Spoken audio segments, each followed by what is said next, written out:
e com isso tornava, quando foi aberto, esse é outro ponto que ele tocou muito bom, foi aberto por pessoas que não tinham esclarecimento, não conheciam nem o próprio símbolo da radiação, né?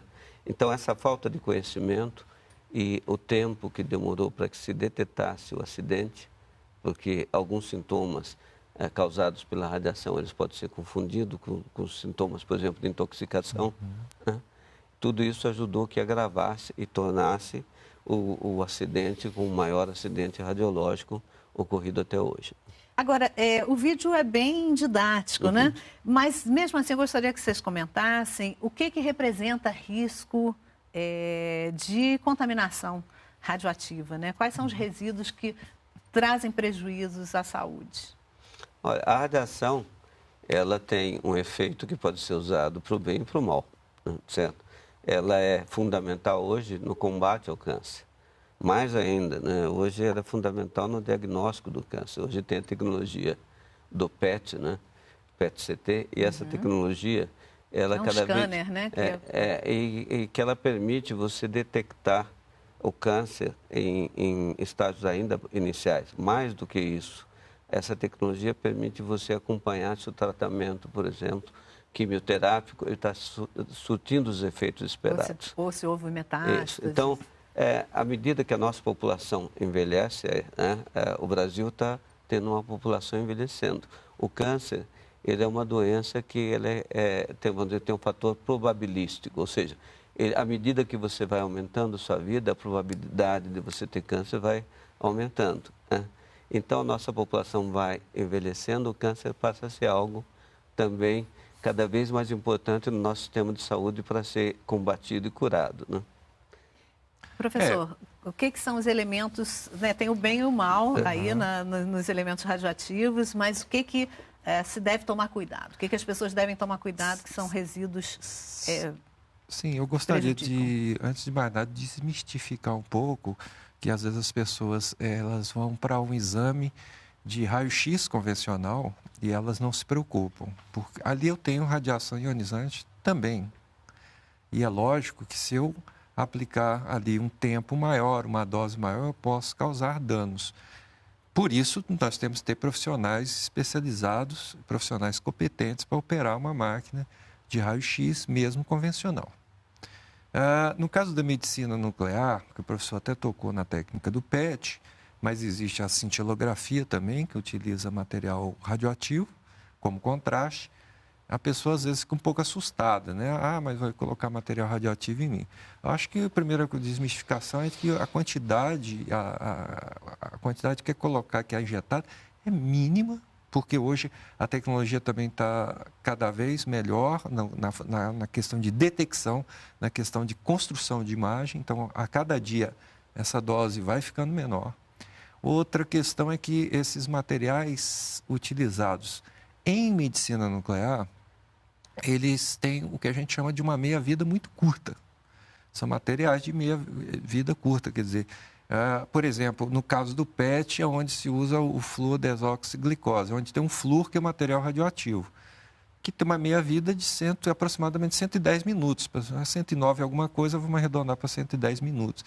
Quer dizer, ao longo de 4 horas, praticamente nula a radiação, tanto no paciente como nos resíduos gerados. Nós temos os resíduos de outros medicamentos que a gente utiliza com material radioativo. O material radioativo de meia-vida de 6 horas, o máximo é do iodo 131, que é de 8, no caso são de 8 dias a meia-vida dele. Nesse caso, todo o material, todo o rejeito que é gerado fica dentro da clínica, em depósitos, decaindo até que fique nula a radiação e ele possa ser liberado como lixo comum, né? É importante explicar esse conceito da meia-vida, que a meia-vida significa, é uma constante de cada um desses elementos, né, radioativos, e que significa que a atividade de emissão de radiação, ela cai pela metade dentro de um determinado tempo. Então, cada elemento tem o seu tempo. É uma característica. Por exemplo, no caso do flúor, a meia-vida dele faz com que, em pouco tempo, a radioatividade que ele tenha se torne praticamente nula. Nós já estamos recebendo perguntas de telespectadores.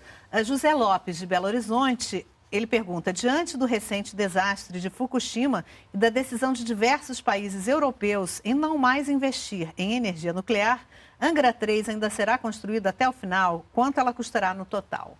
Doutor Ivan. Primeira coisa, quando a gente fala do acidente nuclear de Fukushima, eu costumo perguntar, né? Eu dou aula também, eu costumo perguntar, só por curiosidade, quantas pessoas morreram no acidente nuclear de Fukushima? E às vezes eu ouço informações, deve ter sido 20 mil, 10 mil, coisas desse tipo. Na realidade, o acidente nuclear de Fukushima não causou vítimas do próprio acidente.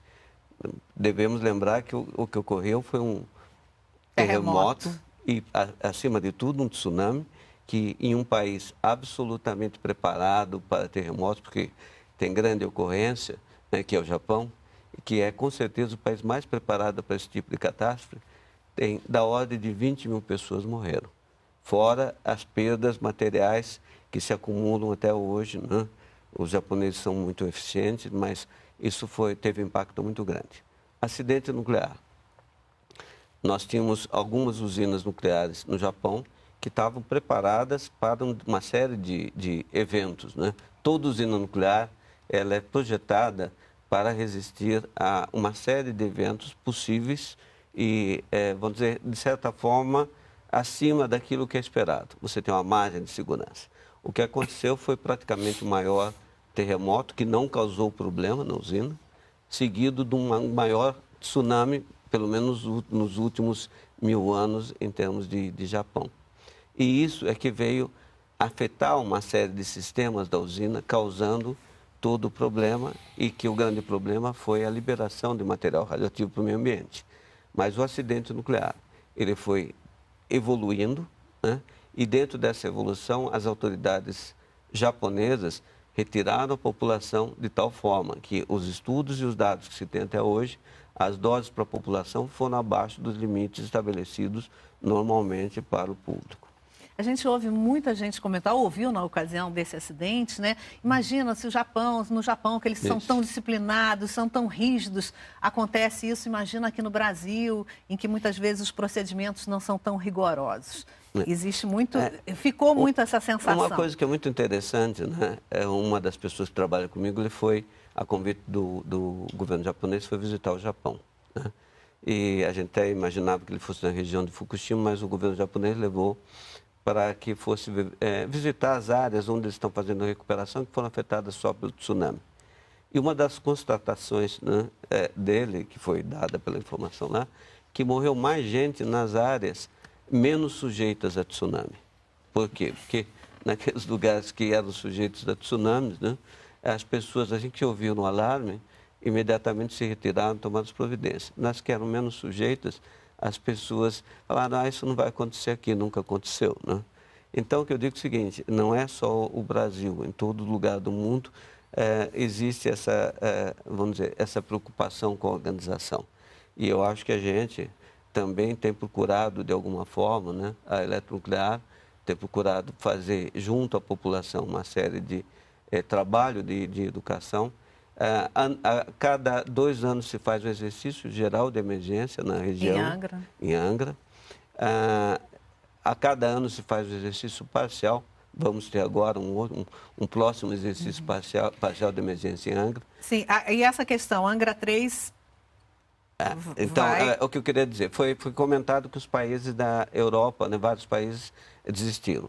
Basicamente a Alemanha, que já havia, dentro do começo do governo da Angela Merkel, uma proposta de acabar com os usinas nucleares, até porque o Partido Verde é quem apoiava e apoiou e foi fundamental na sua eleição.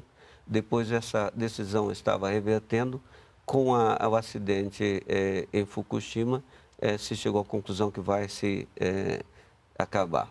Isso, eu acho que o tempo vai dizer se isso realmente vai acontecer, né? A Itália não tinha, no passado também ameaçou ter um programa nuclear, não tinha, estava pensando em retornar, com o acidente de Fukushima voltou. Mas a França continua, os Estados Unidos desde 1978 não iniciava a construção de uma usina nuclear, né? está construindo duas e retomou uma que no passado tinha começado. E existe uma fila de projetos preparados para serem licenciados dentro dos Estados Unidos.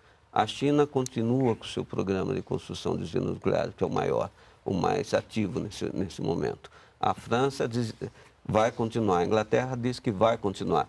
Então, se a gente olhar o mundo, Fukushima, o que ele veio trazer é uma preocupação de analisar todos os sistemas e garantir que aquilo que aconteceu em Fukushima, que foi a eliminação de todos os sistemas de apoio por causa do tsunami, que isso não venha a ocorrer pela instalação de outros sistemas adicionais que deem cada vez mais segurança às próprias usinas nucleares. E a Angra 3, então, está... Angra 3 está continuando, está sendo construída. Né? E o custo que ela está O custo eu não tenho essa informação, certo. mas, na realidade, o Brasil passou por um problema bastante sério, que é a interrupção de projetos. Toda vez que você interrompe um projeto, você vai ter um custo, principalmente um custo financeiro. O custo de você manter, Angra 3, por exemplo, o período que foi parada, ela tinha equipamentos que tinham que ser mantidos e tinha um custo nisso daí. E o custo de financiamento. Angra 2 e Angra 1 tiveram custos aumentados por causa do financiamento. Professor Werneck, João Silveira, de Fortaleza, ele pergunta se o contato prolongado do celular com o rosto pode causar problemas. O celular ou a bateria emite alguma radiação? Olha, emite a radiação eletromagnética que nós necessitamos para fazer a comunicação. É a mesma coisa de um rádio ou de uma televisão. Nós temos radiações aqui em todo o meio que a gente está, através de ondas, seja de onda de rádio, seja de ondas, no caso, luminosas. E no caso do celular, a gente opera numa faixa determinada de micro-ondas, né? Agora, essa pergunta ela foi feita várias vezes e as pessoas ninguém tem uma resposta conclusiva. Eu não estou aqui dizendo que as ondas de radiação, no caso da faixa de micro-ondas dos celulares, possa causar dano ou não.